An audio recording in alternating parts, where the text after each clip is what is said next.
ప్రతిరోజు మన కళ్ళ ముందు ప్రకృతిని ధ్వంసం చేయడం అనేది, అది కూడా ప్రభుత్వాలు దగ్గరుండి మరీ ప్రోత్సహిస్తూ ఉంటాయి. ఏమంటారు, కాంట్రాక్టర్ల కోసం అని చెప్పి పచ్చని పంట పొలాలను ధ్వంసం చేయడం, అధికార పార్టీ నేతల వ్యవస్థలను అడ్డుపెట్టి మట్టి దవ్వేయడం, ఇసుక దవ్వేయడం, ఈ విచ్చలవిడితనం గురించి మనం మాట్లాడుకోవాల్సిందేమీ లేదు. ఏమనంటే డెవలప్‌మెంట్, డెవలప్‌మెంట్ అంటారు. ఆ ముసుగులో ప్రకృతిని ఎంత దారుణంగా ధ్వంసం చేస్తారో చూస్తూనే ఉన్నాం. ఈ క్రమంలో తాజాగా హైకోర్టు చేసినటువంటి కమెంట్స్ ఏవైతే ఉంటాయో, ఒక పిటిషన్ విచారణ సందర్భంగా రాష్ట్ర ప్రభుత్వాల మీద, అంటే ఏ ప్రభుత్వం, ఏ ప్రభుత్వాల మీదైనా, ఆ ప్రభుత్వాలను ఉద్దేశించి హైకోర్టు చేసిన వ్యాఖ్యలు ఖచ్చితంగా పరిగణలోకి తీసుకోవాలి. అసలు విషయం ఏంటి అంటే, ఫస్టు ఎకనామిక్ కారిడార్‌లో భాగంగా జాతీయ రహదారి నిర్మాణ పనుల కోసమని విజయనగరం జిల్లా బోండావల్లి మండలం కొత్తపాలెం గ్రామంలో ఉన్న కన్నం నాయుడు చెరువు నుండి ఇసుక, మట్టి తవ్వకాలకు అనుమతిస్తూ జిల్లా కలెక్టర్ ప్రొసీడింగ్స్ జారీ చేశారట.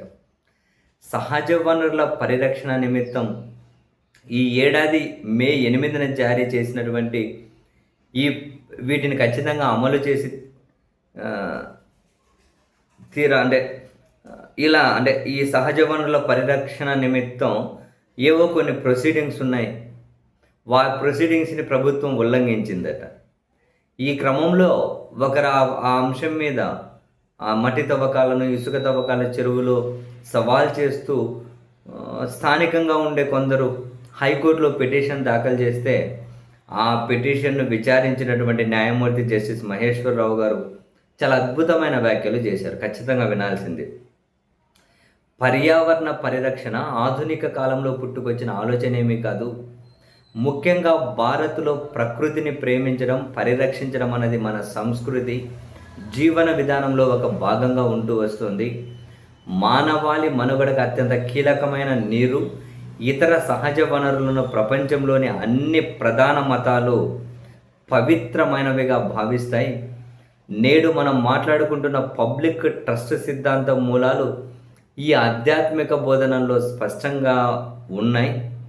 జీవించే హక్కు అంటే కేవలం మనుషులు శ్వాస తీసుకుంటూ భౌతికంగా బతికి ఉండడం మాత్రమే కాదు, ప్రతి మనిషి స్వచ్ఛమైన, సురక్షితమైన, ఆరోగ్యకరమైన వాతావరణంలో గౌరవప్రదంగా జీవించడం. జాతీయ రహదారుల నిర్మాణం వేగంగా పూర్తి కావాలనే లక్ష్యం దేశ ప్రగతికి ఎంత అవసరమో, ఆ ప్రక్రియలో చట్టపరమైన పరిధులను, క్షేత్రస్థాయి వాస్తవాలను గౌరవించడం కూడా అంతే ముఖ్యం. జాతీయ రహదారుల అథారిటీ నుండి పనులు పొందిన కాంట్రాక్టర్లు ఈ నిర్మాణాలను ఉచితంగా, స్వచ్ఛంద సేవగా ఏమీ చేయడం లేదు. వారు ఈ కమర్షియల్ కాంట్రాక్ట్ ద్వారా భారీ మొత్తంలో డబ్బును, లాభాలను ఆర్జిస్తున్నారు. కాబట్టి సాధారణ వ్యాపార నిబంధనలు, పౌర చట్టాలు వాళ్ళకు కూడా పూర్తిగా వర్తిస్తాయి.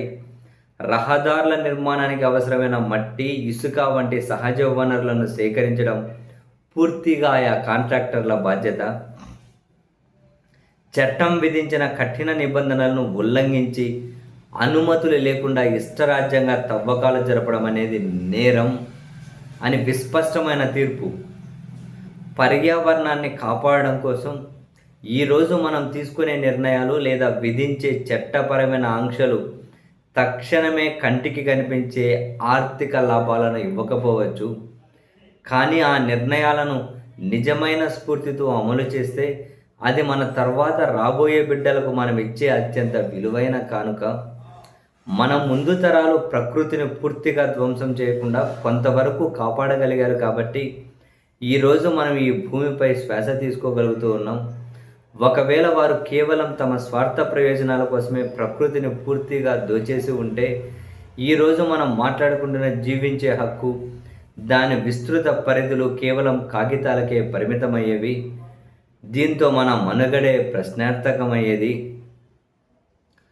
ప్రజల కోసం శతాబ్దాల క్రితం నిర్మించిన జలాశయాలు కేవలం రాజుల కీర్తి కోసం కట్టినవి కావు, రాబోయే తరాల సంక్షేమం కోసం వారు తలపెట్టిన పవిత్ర యజ్ఞాలవి అని చెప్పి న్యాయమూర్తి గారు చాలా విస్పష్టంగా తన తీర్పులో వెల్లడించారు.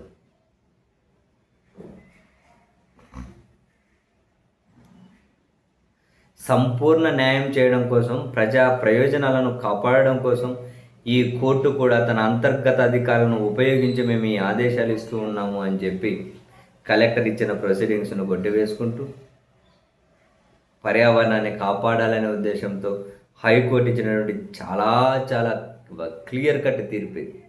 అద్భుతమైన వ్యాఖ్యలు 10 మందికి వినిపించాలి, మరీ ముఖ్యంగా అధికారంలో ఉన్న వాళ్ళకి.